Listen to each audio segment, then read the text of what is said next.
38.71 divided by 12 और ये 9.67। Hydrogen का एटॉमिक वेट कितना है बेटा? 1। 51.62 डिवाइडेड बाई ऑक्सीजन का 16। 16। तो देखो ये रेशियो कितना आया आपका? 38.71 डिवाइडेड बाई 12 3.23। 38.71 3.225 3.225 और ये कितना आ गया आपके पास? 9.67 ही आएगा। 51.62 डिवाइडेड बाय 51.62 डिवाइडेड बाय 16।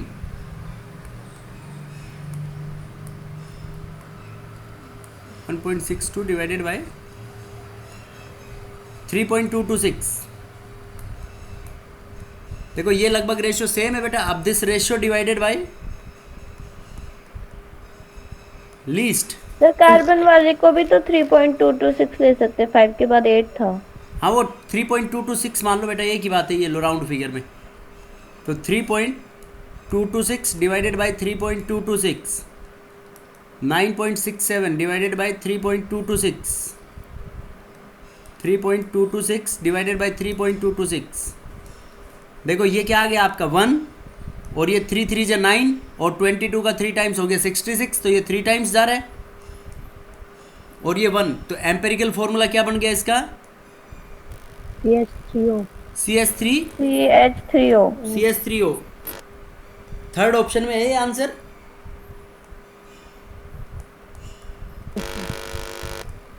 समझ गए बेटा? Next question number 7। 10 gram of hydrogen, 10 gram hydrogen का है and 64 gram of oxygen.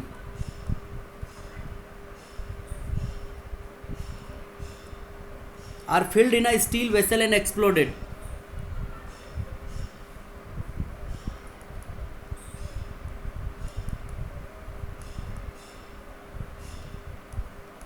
And exploded मतलब हाइड्रोजन और ऑक्सीजन के बीच में क्या कराई बेटा? इसमें रिएक्शन कराई। तो amount of water produced in the reaction is,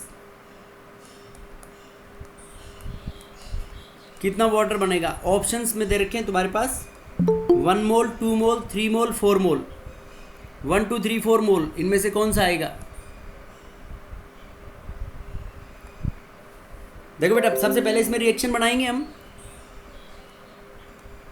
hydrogen react करेगा कितने? हाफ ऑक्सीजन के साथ, तो कितना बनेगा? 1 मोल ऑफ वाटर बन जाएगा। तो 1 मोल हाइड्रोजन रिएक्ट कर रहा है कितने के साथ? हाफ मोल ऑक्सीजन के साथ। तो 1 मोल वाटर का बन रहा है। तो 1 मोल वाटर के अंदर वजन कितना हो गया? 2 ग्राम। और ऑक्सीजन हाफ मोल में हो गया 16 ग्राम। तो इसका वाटर का कितना बनेगा? 18 ग्राम। ठीक है बेटा? आप देखो कि इसके अंदर इनके मोल्स निकाल लो। इसके 10 gram divided by 2 given mass upon molecular mass. तो इसके कितने मोल प्रेजेंट है? 5 मोल। गिवन इसके 5 मोल हो गए, क्योंकि मोल में आंसर पूछा है ना, इसलिए हमने आंसर मोल में निकाल रहे हैं। ये इनके मोल्स दे रखे।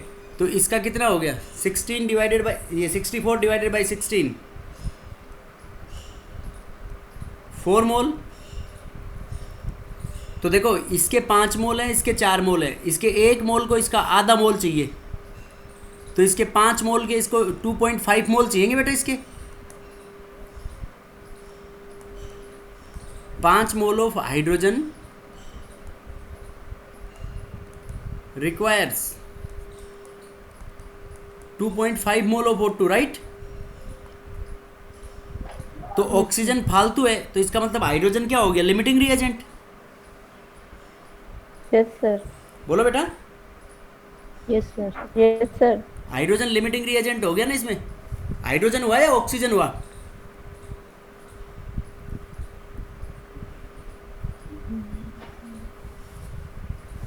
अरे बताओ। हाइड्रोजन। Sir hydrogen. हाइड्रोजन हो गया ना यहाँ पे। इसके Yes, sir. 2 ग्राम में इसके मतलब इसका 10 ग्राम वेट गिवन था, 2 से डिवाइड किया तो 5 आ गया। नहीं ये बेटा 16 से डिवाइड नहीं होगा, 32. 32 से डिवाइड होगा ना। 32 टू जा 2 मोल आएंगे इसके।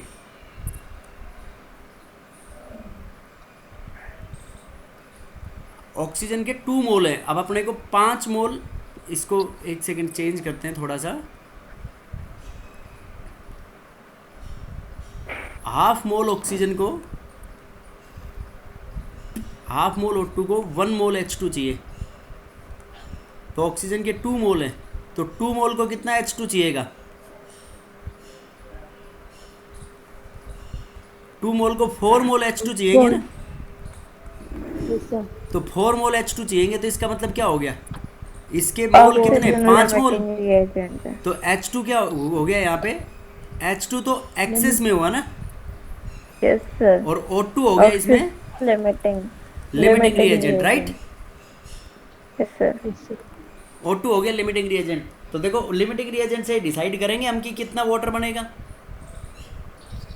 तो अपन क्या कह सकते हैं कि half mole oxygen,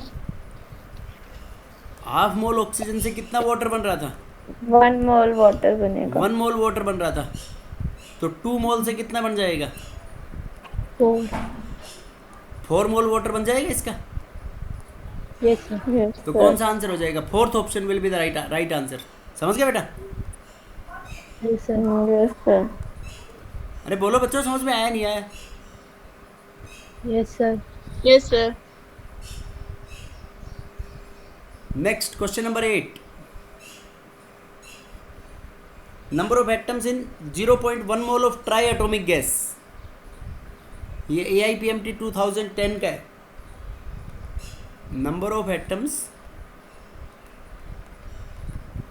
in 0.1 mole of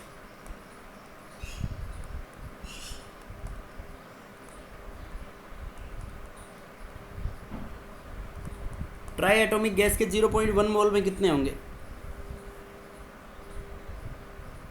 देखो बेटा, ट्राई एटॉमिक का मतलब 3. एक मॉलिक्यूल में 3 एटम है, 3 एटम। Yes sir. राइट? तो मैं ऐसे बोल सकता हूँ कि 1 मोल में 3 इंटू एन एटम्स होंगे। Yes, sir. Yes sir. तो 0.1 मोल में कितने हो जाएंगे बेटा? 3 into 0.1 into 3 n into atoms. 0.1 into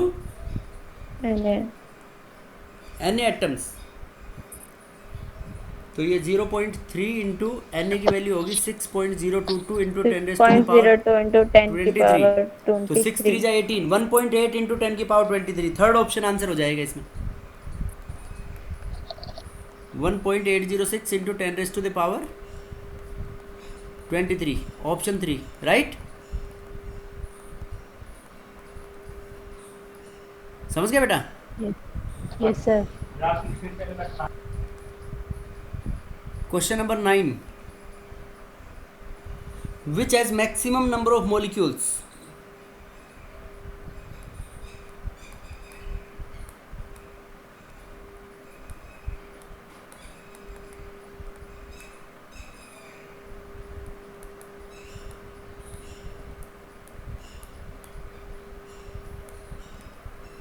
किसमें मैक्सिमम नंबर ऑफ मॉलिक्यूल्स होंगे? First option is 64 gram SO2, second option is 44 gram CO2, and third option is 48 gram ozone, and fourth option is 8 gram H2। देखो बेटा, जिसमें सबसे ज़्यादा moles होंगे उसी के अंदर सबसे ज़्यादा होंगे। तो इसमें सल्फर का मास Yes, 32 प्लस ऑक्सीजन का 16 16 32, तो 64 हो गया इसका molecular mass. Yes, sir. CO2 का 44 है और ओजोन का 48 है। तो इनमें तो तीनों में 1 मोल आ रहे हैं। Yes, sir. लेकिन हाइड्रोजन में कितने मोल आएंगे? देखो 8 डिवाइडेड बाई 2, तो 4 मोल आ गए ना इसमें। 4. तो आसान सा है ये क्वेश्चन, तो फोर्थ ऑप्शन हो जाएगी राइट आंसर। Yes sir. बोलो बेटा, समझ में आया नहीं आया? Yes, sir. Maximum number of molecules किस में होंगे इसमें? 8 ग्राम हाइड्रोजन के अंदर, राइट? हाइड्रोजन। बोलो बेटा। Yes sir.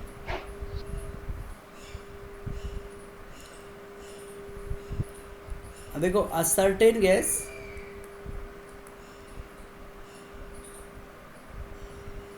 Takes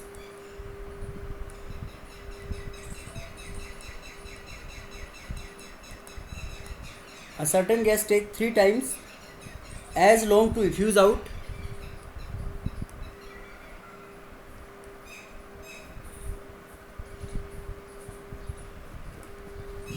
as long to helium. diffuse out as helium.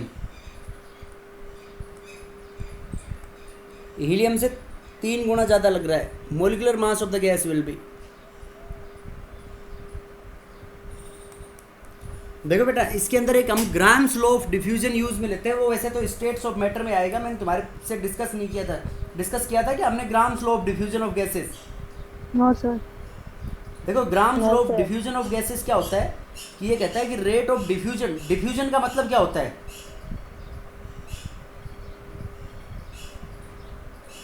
कौन बताएगा बेटा डिफ्यूजन का मतलब? Movement of gases Sir, from high movement of gases concentration to from low low to concentration. high concentration. और effusion का मतलब होता है, देखो, इफ्यूज आउट, इफ्यूज आउट का मतलब होता है एक छोटा सा, जैसे फुटबॉल है तुम्हारे पास और उस फुटबॉल के अंदर एक होल कर दें हम छोटा सा, तो उस होल के अंदर से गैस बाहर निकलेगी नहीं निकलेगी? बोलो निकलेगी। बेटा, गैस बाहर निकलेगी ना उसमें। Yes. Yes sir. तो इफ्यूजन का मतलब तो गैस का बाहर निकलना, और डिफ्यूजन का मतलब गैसेस का आपस में इंटरमिक्सिंग होना।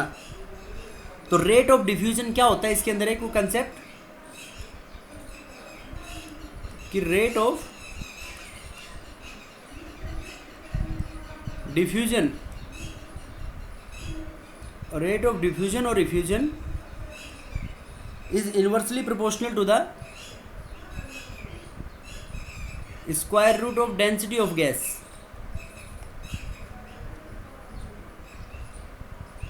रेट ऑफ डिफ्यूजन क्या होता है? Inversely proportional to the square root of density of gas. अब देखो, वेपर मोलिकुलर मास बराबर ट्वाइस ऑफ वेपर डेंसिटी होता है ना, यस सर। तो ऐसे बोल सकते हैं inversely proportional to the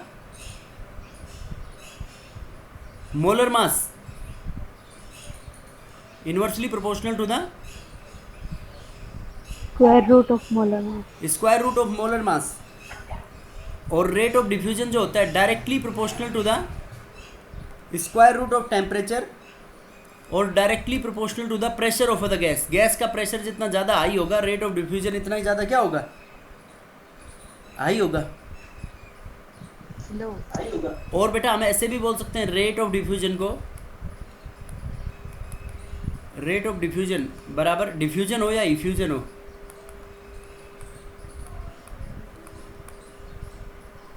volume of gas diffused, volume of gas diffused or effused upon time taken, volume of gas diffused or effused upon time taken. तो इससे वॉल्यूम की टर्म्स में भी निकाल सकते हैं हम इसमें। तो देखो, इस क्वेश्चन में क्या कंसेप्ट लग जाएगा आपका? देखो, 3 टाइम्स, रेट बराबर 3 टाइम्स है as long as to effuse out as helium.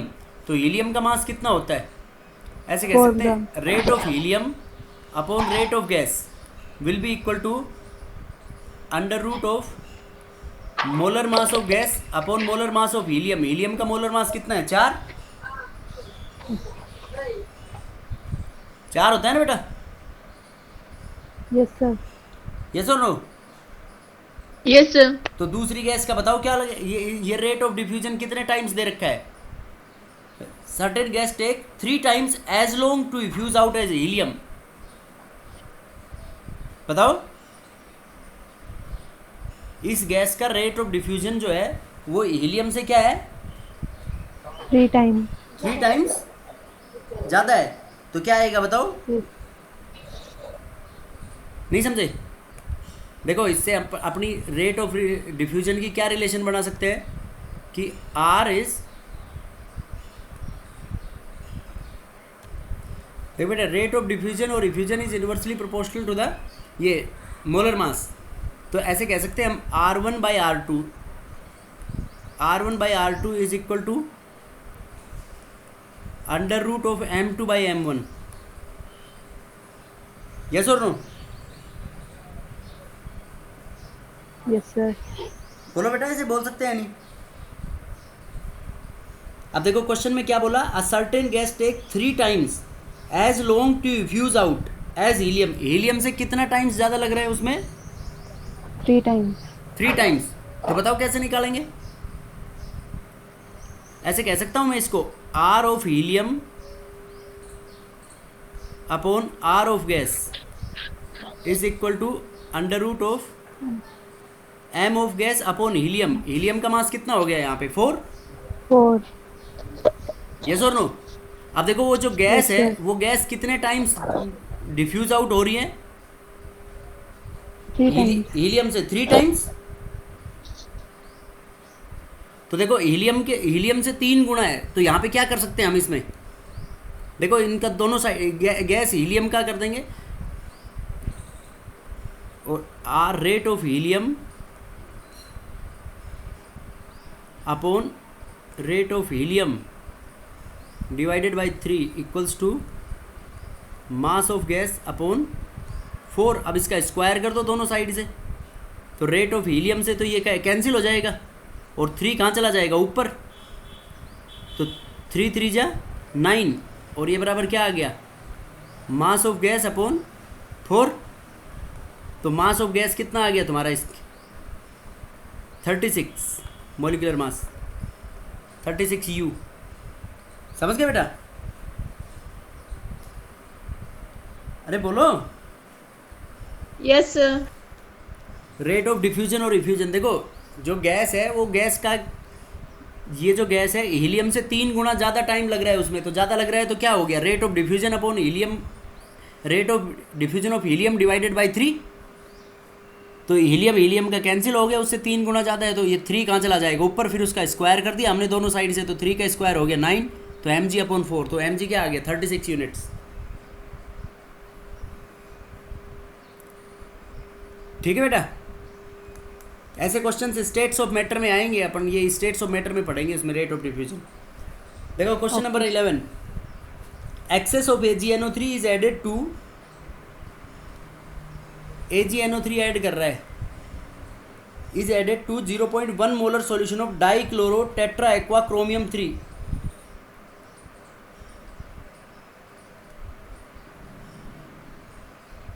Chromium dichloro Cl2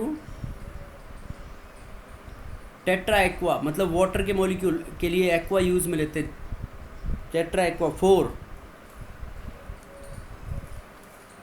3 है, तो इसके ऊपर हो गया प्लस, क्लोराइड है बाहर, तो 1 Cl हो गया। तो number of moles of AgCl precipitated would be, इसका है तुम्हारे पास 100 ml और 0.01 मोलर सॉल्यूशन, तो इससे बनेगा आपके पास AgCl प्लस। देखो बेटा इस कंपाउंड को हम बोलते हैं कॉम्प्लेक्स कंपाउंड, ये 12th क्लास में आएगा इसका कंसेप्ट। इस क्वेश्चन को नहीं कर पाओगे आप, मैं वैसे बता देता हूँ, क्योंकि ये हो गया कॉम्प्लेक्स कंपाउंड में CrCl2 H2O, ये डिस्प्लेसमेंट रिएक्शन होगी। जो स्क्वायर ब्रैकेट होता है ना बेटा, ये जो कंपाउंड ऐसे स्क्वायर ब्रैकेट में एनक्लोज होता है उसको बोलते हैं हम कॉम्प्लेक्स कंपाउंड। तो इस स्क्वायर ब्रैकेट के बाहर वाला पार्ट ही आयनाइजेबल होता है, तो ये Ag यहाँ से इस 1 Cl को डिस्प्लेस करवा देगा। ठीक है बेटा? अब देखो कि 100 ml लिया है इसका सॉल्यूशन का और 0.01 मोलर सॉल्यूशन है, तो ये पूछा है कि AgCl, number of moles of AgCl कितने बनेंगे इसमें। तो देखो इसके अंदर नंबर ऑफ मोल्स निकाल लो, इसके नंबर ऑफ मोल्स कितने होंगे? 0.01 बराबर number of moles upon volume of solution. Volume of solution कितना है? 100, तो उसको लीटर में बदलने के लिए ऊपर क्या कर देंगे? 1000। तो नंबर ऑफ मोल्स बराबर क्या आ गया? 0.001 अब देखो AgNO3 का इतने मोल हैं, तो ये AgNO3 का 1 मोल इसके 1 मोल Cl के साथ रिएक्ट करेगा, तो इसका 0.001 मोल कितना AgCl बनेगा? 0.001 मोल ही बनेगा उसके अंदर, मोल ऑफ AgCl फॉर्म्ड।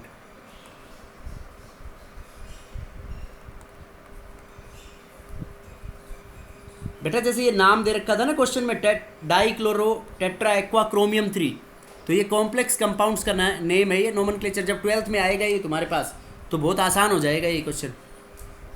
देखो बस इसमें इतना याद रखना है, जैसे तुम्हारे को नाम नहीं दे सीधा फॉर्मूला देते हैं तो अब भी कर सकते हैं हम, तो इसमें क्या याद रखना है कि जो पार्ट स्क्वायर ब्रैकेट के बाहर होगा वही आयनाइजेबल होगा, जो पार्ट स्क्वायर ब्रैकेट के बाहर होगा वही आयनाइजेबल होगा। ठीक है बेटा? Yes sir. तो स्क्वायर ब्रैकेट के बाहर कितना Cl है बताओ यहाँ पे?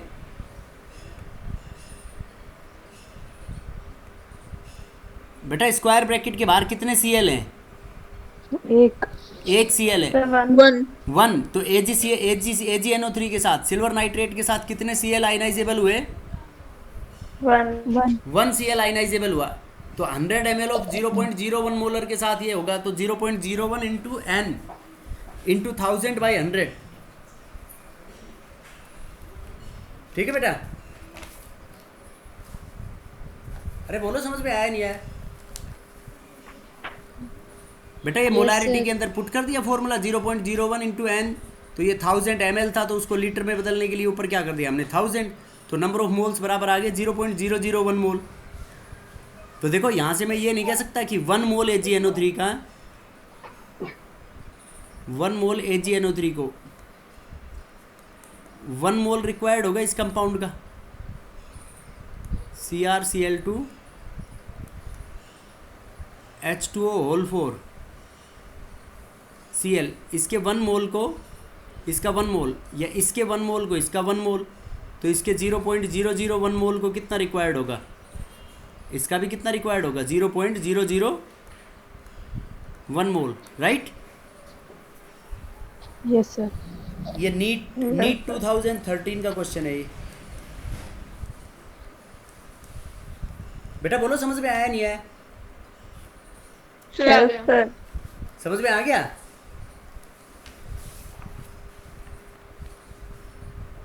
अरे बोलो। Yes sir. Yes sir. देखो next yes sir. Exercise 1B।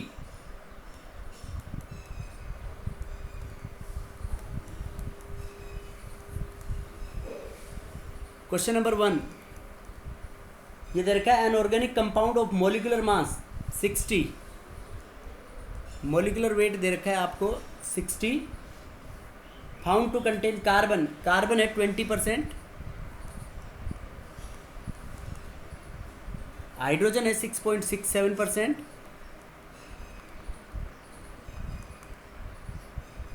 And nitrogen है 46.67।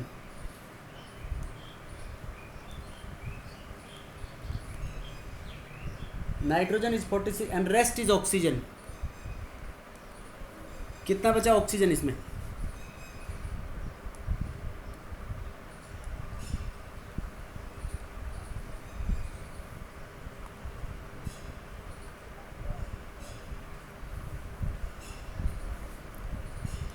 $26.67 and 46.67।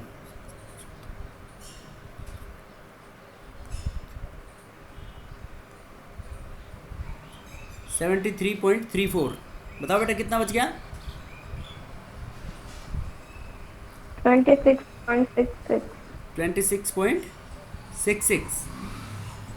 अब देखो नेक्स्ट स्टेप में क्या करेंगे, वही percentage divided by molecular weight, तो 20 divided by 12, 6.67 divided by 1, 46.67 divided by 14, 26.66 divided by 16,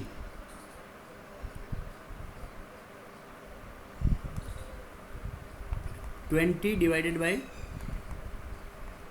12, 1.67, ये आ गया 6.67, 46.67 divided by 14.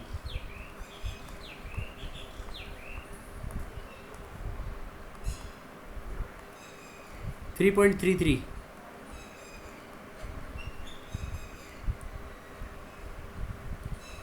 और ये 26.66 डिवाइडेड बाई 16.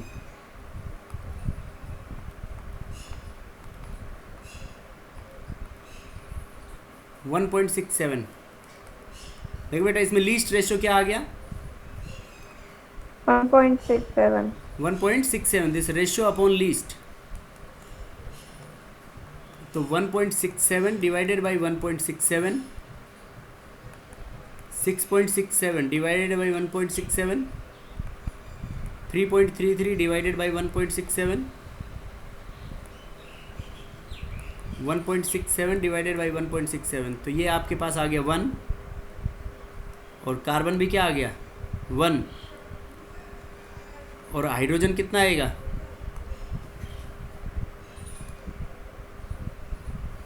3.33 divided by 1.67. 2 आएगा. 1.99 आ रहा है, तो इसको अप्रोक्सीमेट क्या लिख सकते हैं हम? 2. और ये 3, 1.67 को इससे डिवाइड करेंगे तो 3 आएगा. 6.67. 3.99 कुछ आ रहा है. 3.99. 1.67. 3.99 तो 4 आ गया बेटा ये. Yes sir. Yes sir. Yes sir. अब देखो फिर आगे क्वेश्चन, इसका एम्पेरिकल फॉर्मूला क्या बन गया इसका? Carbon 1, hydrogen 4, nitrogen 1, 4 N2 N2O. N2O. अब देखो on heating it gives ammonia along with the solid residue. ये कोई भी कंपाउंड है ए, उस कंपाउंड की हीटिंग कराया तो इसने बोला कि कोई भी सॉलिड पार्ट बन रहा है प्लस अमोनिया गैस बन रही है. अब देखो it gives violet colour with copper sulphate. ये जो अमोनिया है कॉपर सल्फेट के साथ ये क्या दे रहा है? Violet colour. तो ये द कंपाउंड इज, देखो बेटा इससे एम्पेरिकल फॉर्मूला मास निकाल लो. एम्पेरिकल फॉर्मूला मास कितना आएगा? 12 और 4 16. 16 प्लस 14 दूनी 28 प्लस ऑक्सीजन का 16, 16 16 32. एम्पेरिकल फॉर्मूला मास 60 आ गया बेटा इसका. और मोलिकुलर वेट भी कितना दे रखा था आपको? 60. तो मोलिकुलर फॉर्मूला मास बराबर n into empirical formula mass. तो मोलिकुलर फॉर्मूला मास कितना हो गया? 60. n निकालना है, एम्पेरिकल फॉर्मूला मास 60, तो n की वैल्यू क्या आ गई? 1. तो इसका मोलिकुलर फॉर्मूला और एम्पेरिकल फॉर्मूला सेम ही है. Yes sir. तो देखो एक ही ऑप्शन में 2 नाइट्रोजन है बेटा. ऑप्शन नंबर 1, ऑप्शन 1 है तुम्हारे पास NH2 होल ट्वाइस CO. ये यूरिया है. यस और no? NH2 whole twice CO. This will be the right answer. समझ गए बेटा? Yes sir. Yes, sir. NH2 whole twice CO.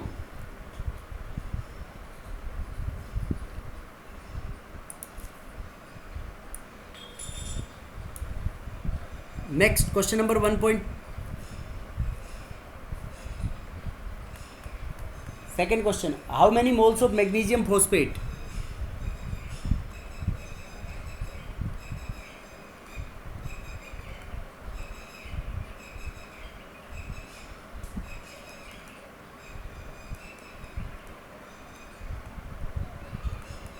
How many moles of magnesium phosphate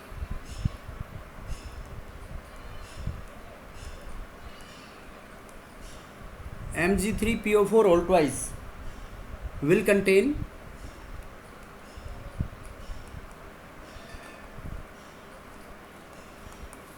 0.25 mole of oxygen atom.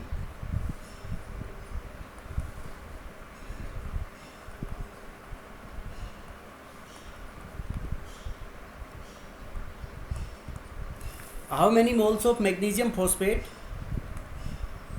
Will contain 0.25 mole of oxygen atom? 0.25 mole oxygen atoms में कितने होंगे?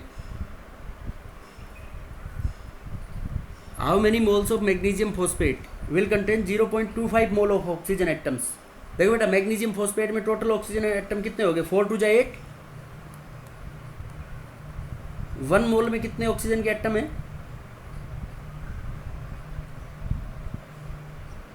1 मोल में 8 oxygen के atoms हैं।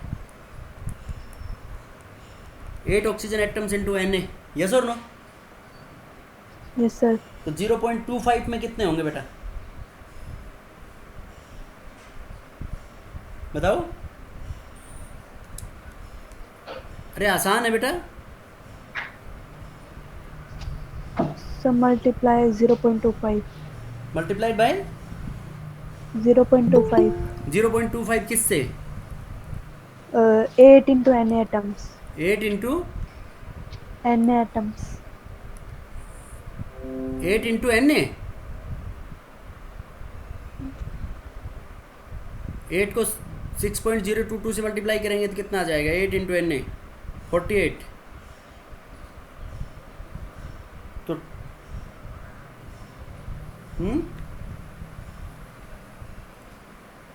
0.25 mole of oxygen atoms होंगे। ये तो निकालना, ये इसके कितने मोल में प्रेजेंट होंगे मैग्नीशियम फॉस्फेट के में? तो 1 मोल में ऑक्सीजन के, मैग्नीशियम फॉस्फेट के में कितने एटम्स हैं ऑक्सीजन के? 1 मोल में 8 ऑक्सीजन के एटम्स है ना बेटा। इसको ऐसे बोल सकते हैं ना, 8 ऑक्सीजन एटम्स, 8 ऑक्सीजन एटम 1 मोल मैग्नीशियम फॉस्फेट में। Yes sir. तो 1 ऑक्सीजन का एटम कितने में होगा? 1/8। 1/8 मैग्नीशियम 1/8 फॉस्फेट में। तो Yes, 0.25 मोल कितने में होंगे? 1/8 into 0.25. 0.5। 0.25 25. मोल में। Yes sir. 0.25 divided by 8, 0.03125।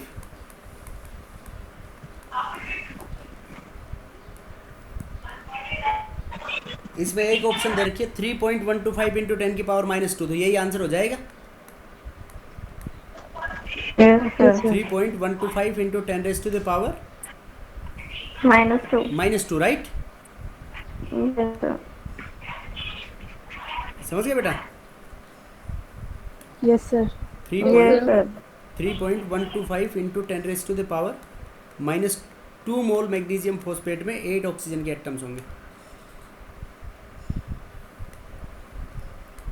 Next बेटा, वो वेपर डेंसिटी के जैसे ही आसान है, उसमें परसेंटेज दे रखी है कार्बन, हाइड्रोजन और क्लोरीन की, और मॉलिक्यूलर फॉर्मूला पूछा है। वेपर डेंसिटी दे रखी है, तो वेपर डेंसिटी से क्या निकाल सकते हो? देखो, वेपर डेंसिटी बराबर दे रखी है 60, तो मॉलिक्यूलर मास बराबर क्या होता है? Twice of vapour density. तो बराबर कितना हो गया? 120। 120. अब पूछा है कि मॉलिक्यूलर फॉर्मूला क्या होगा। अब देखो, परसेंटेज ऑफ एलिमेंट, कार्बन है 10.06, हाइड्रोजन है 0.84 और क्लोरीन है 89.1। तो 10.06 divided by 12, 0.84 divided by 1, 89.1 divided by chlorine का क्या होता है? 35.5। 5.5. तो ये हो गया 0.84, 10.06 डिवाइडेड बाई 12, 10.06 डिवाइडेड बाई 12, ये हो गया 0.8838। तो ये भी मतलब 0.84 ही आ गया। 89.1 divided by 35.5,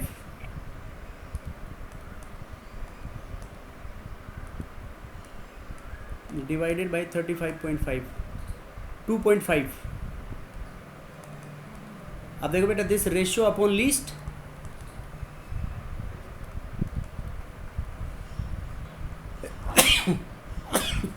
sorry, 0.84 divided by 0.84, 0.84 divided by 0.84, 2.5 divided by 0.84, तो ये आ गया आपके पास 1 1 8 या 24, तो ये अप्रोक्सीमेट कितना आएगा 3 टाइम्स। तो देखो क्या एम्पेरिकल फॉर्मूला बन गया, CHCl3, राइट। यस ये बन सर। गया एम्पेरिकल फॉर्मूला। अब यहाँ से हम निकाल सकते हैं एम्पेरिकल फॉर्मूला मास। तो एम्पेरिकल फॉर्मूला मास इसका क्लोरोफॉर्म का मेरे याद है 119.5 होता है। तो देखो molecular formula mass, molecular mass बराबर n into empirical formula mass, बोलो। तो ये मॉलिक्यूलर मास आ रहा था 120 बराबर n into empirical formula mass 119.5। तो n की वैल्यू बेटा अप्रोक्सीमेट 1 आ गई ना यहाँ से। देखो बेटा, a litre of air, 1 litre air का है जिसके अंदर 1% आर्गन है, उसको repeatedly passed over hot copper और हॉट मैग्नीशियम में पास किया till no reduction of volume takes place, जब तक वॉल्यूम के अंदर कोई भी रिडक्शन नहीं हुआ। तो फाइनल वॉल्यूम आर्गन का कितना होगा, बताओ बेटा।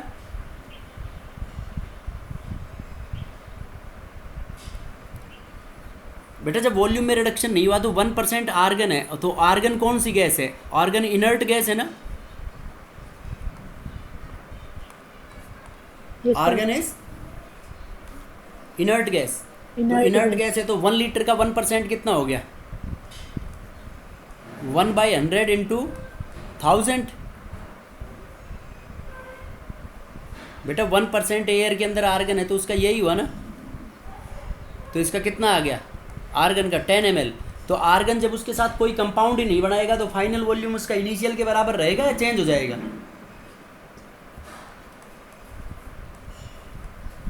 बोलो बेटा। बेटा इनर्ट गैस है, आर्गन इज इनर्ट गैस और नोबल गैस, तो नोबल गैस कोई भी कंपाउंड नहीं बनाएगा ना इसके साथ,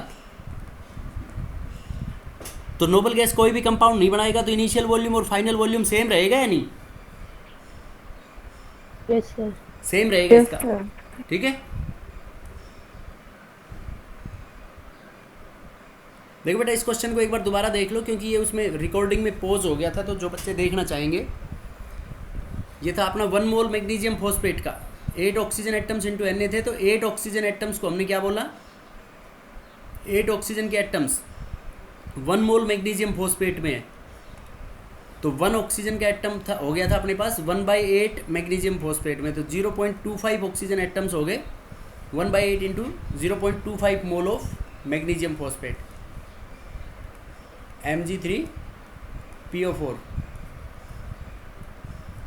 नेक्स्ट जो क्वेश्चन था अपने पास, वेपर डेंसिटी गिवन थी, वेपर डेंसिटी कितनी दे रखी थी इसमें 60। तो अपने पास एक फॉर्मूला होता है मॉलिक्यूलर मास बराबर ट्वाइस ऑफ वेपर डेंसिटी, तो मॉलिक्यूलर मास कितना आ गया इससे, वेपर डेंसिटी से निकाल सकते हैं नहीं, मॉलिक्यूलर मास इसका डबल हो गया 120। फिर ये परसेंटेज ऑफ कार्बन, हाइड्रोजन और क्लोरीन दे रखी थी, तो इससे अपन ने एम्पेरिकल फार्मूला निकाल लिया, तो एम्पेरिकल फार्मूला आ गया CHCl3। अब इससे हमने एम्पेरिकल फार्मूला मास कैलकुलेट किया तो वो आ गया अपने पास 119.5। अब देखो मॉलिक्यूलर मास बराबर n into empirical formula mass, तो मॉलिक्यूलर मास 120 और एम्पेरिकल फार्मूला मास था 119.5, ये अप्रोक्सीमेटली 120 मान लिया, तो n की वैल्यू आ गई अपनी 1। तो n की वैल्यू 1 आने से what we can say that कि एम्पेरिकल फार्मूला और मॉलिक्यूलर फार्मूला इसमें दोनों क्या रहेंगे, सेम। सेम रहेंगे। सेम। Next question number 5।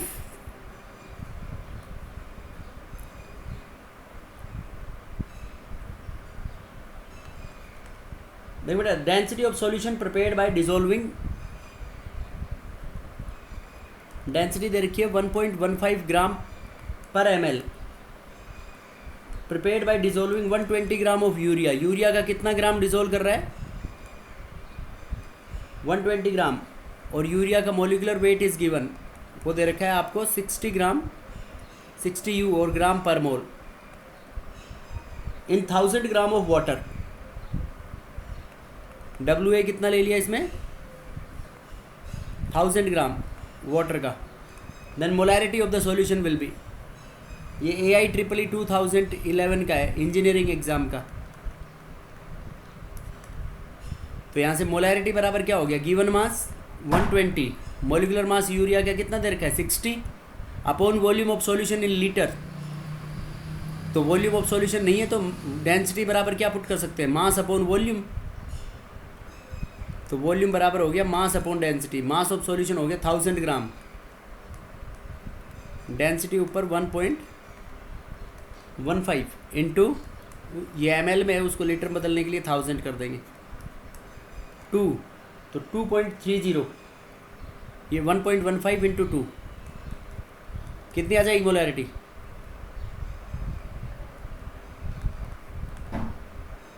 समझ गए बेटा? 2.30 समझ आया नहीं आया? 2.30 मोल्स पर लीटर। बेटा समझ आया नहीं? सर एक बार दोबारा बता दो। बेटा डेंसिटी ऑफ सॉल्यूशन गिवन है आपको, डेंसिटी ऑफ सॉल्यूशन दे रखी है 1.15 ग्राम पर ml, ठीक है। डेंसिटी ऑफ सॉल्यूशन कितनी है 1.15 ग्राम पर ml और वेट ऑफ सॉल्यूट कितना है 120 minus weight of urea 120 minus urea, तो 120 तो वेट ऑफ सब्सटेंस हो गया। यूरिया कितना है 60 ग्राम मोलिकुलर मास उसका, और ये कह रहा है dissolve in 1000 gram of water. तो मोलैरिटी बराबर क्या होती है number of moles given mass upon molecular mass. तो given mass 120 molecular mass 60 upon volume of solution. तो वॉल्यूम ऑफ सॉल्यूशन नहीं है बेटा आपके पास, इसमें डेंसिटी गिवन है, तो वॉल्यूम ऑफ सॉल्यूशन हो गया मास अपॉन डेंसिटी। तो मास ऑफ सॉल्यूशन वाटर के बराबर ही होगा इसमें 1000 ग्राम अपॉन डेंसिटी। ये डेंसिटी कहाँ चली जाएगी ऊपर, तो 1000 से 1000 कैंसिल हो गया, तो इसको सोल्व करेंगे तो आ गई मोलैरिटी। Okay sir. ठीक है बेटा? Yes sir. तो अब इसके ये एक्सरसाइज के कल जो भी डाउट्स होंगी वो लेंगे, फिर हम नेक्स्ट चैप्टर डिस्कस करेंगे atomic structure. Okay, thank you. Okay sir. Thank you okay sir. Sir, thank you sir.